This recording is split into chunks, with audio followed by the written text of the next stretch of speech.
Hello, everybody. Welcome. In this session, I'd like to talk about open source compliance and how it happens here at Orange Group as a whole.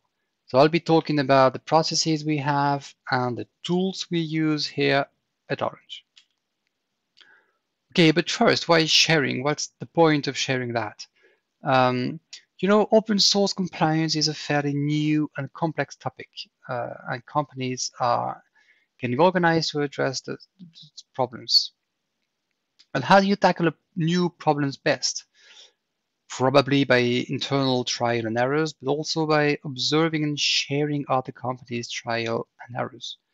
I found myself that reading through the group's use cases, for example, and listening to other companies' stories was a very valuable and instructive way to improve the way we do it internally.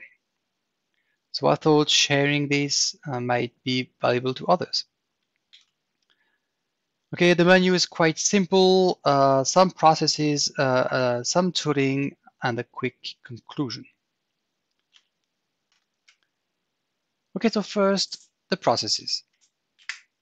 So across the group, we have quite a few entities carrying very different activities. So just a few examples, which the first would be the case of the mother company doing mostly internal projects and business to customer services. So they will do mostly open source publications of their internal projects. Some other entities will do more software developments for businesses. And these kind of entities will do software distributions all the time. Some others will be specialized in cloud hosting services, and of course, you'll expect them to run open source software as a service. Last example would be entities doing integration services.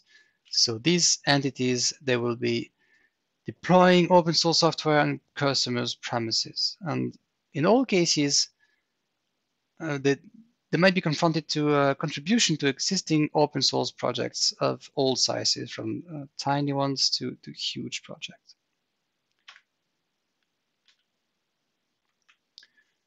So we have three situations here. The first is the publication. Classic. You have a new project that's your own and you want to release it under an open source license. It's also a contribution of a certain size to existing open source projects. Second will be distribution, which happens when you distribute your projects to your customer, either the binary or the source code or both. Considering the customers might in turn distribute the project to their own customers. The last one will be the patches, which is a simpler form of publication when it's just a typo or a quick fix. But of course, a lot of projects are just a mix of these situations. For example, you have a product and you want to adapt it to a customer specifically, and then it's distributed by another entity, and at the same time you want to offer the service as a software as a service. So that leads to sometimes complex situations. So how do we get organized to tackle open source usage validation?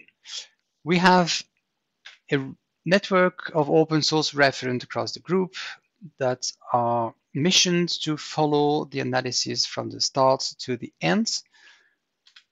We, of course, have a team of lawyers and intellectual property people specialized in open source.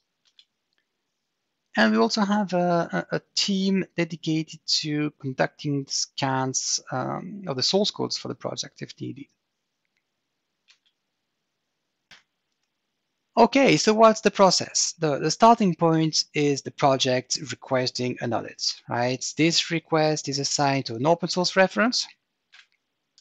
And then we have to analyze the use case of the project. So we need to know if it's a front end, a back end, embedded, mobile, standalone software, because the licenses not applied the same way. Of course, quite often projects are a mix of these use cases. Then the source code is scanned, and we produce a factual report that has to list all the source codes that is available under an open source license. So there's no interpretation at that point. It's just a factual list. This report is analyzed with the lawyer people, the project members, and the reference. So it's analyzed with respect to the architecture of the project, the way it's distributed, how it's to be published, and so on, all the context of the project. Validation is given, or maybe not, and together with a set of recommendations. So the headers that are missing, the license text, and the about window, for example, and so on and so forth. So this is the legal validation, right? After the legal validation, the reference makes sure that all recommendations are applied. And when everything is ready, when the project assures that everything's been done, the reference can close the tickets. And at that point, the project can publish or distribute the source codes or the binaries. Right, so we need tooling to conduct the analysis because we need to analyze the source code that we want to publish or distribute. So what do we want to know?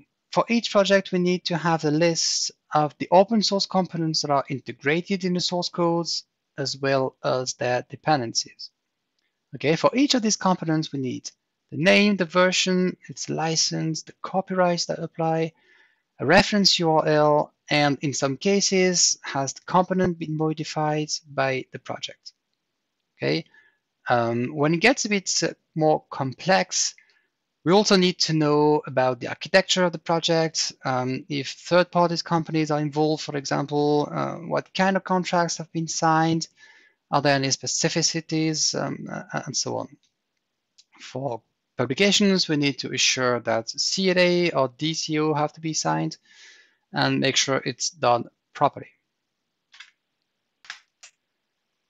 So to analyze the source code of the project without looking at the dependencies, we use extensively Fossology. We have multiple instances across the group that are built automatically, mixing our own homegrown features with the community version. It's automatically deployed and running on Docker. So we develop our own features and push them as much as we can to the community. That works pretty well. So concerning the analysis of the dependencies, we're not so good. There are different tools that can help doing that, and the usage depends on the projects and the technologies. I can mention open source review toolkits that we can use a little bit, but nothing is automated yet or industrialized, but that will come in the future.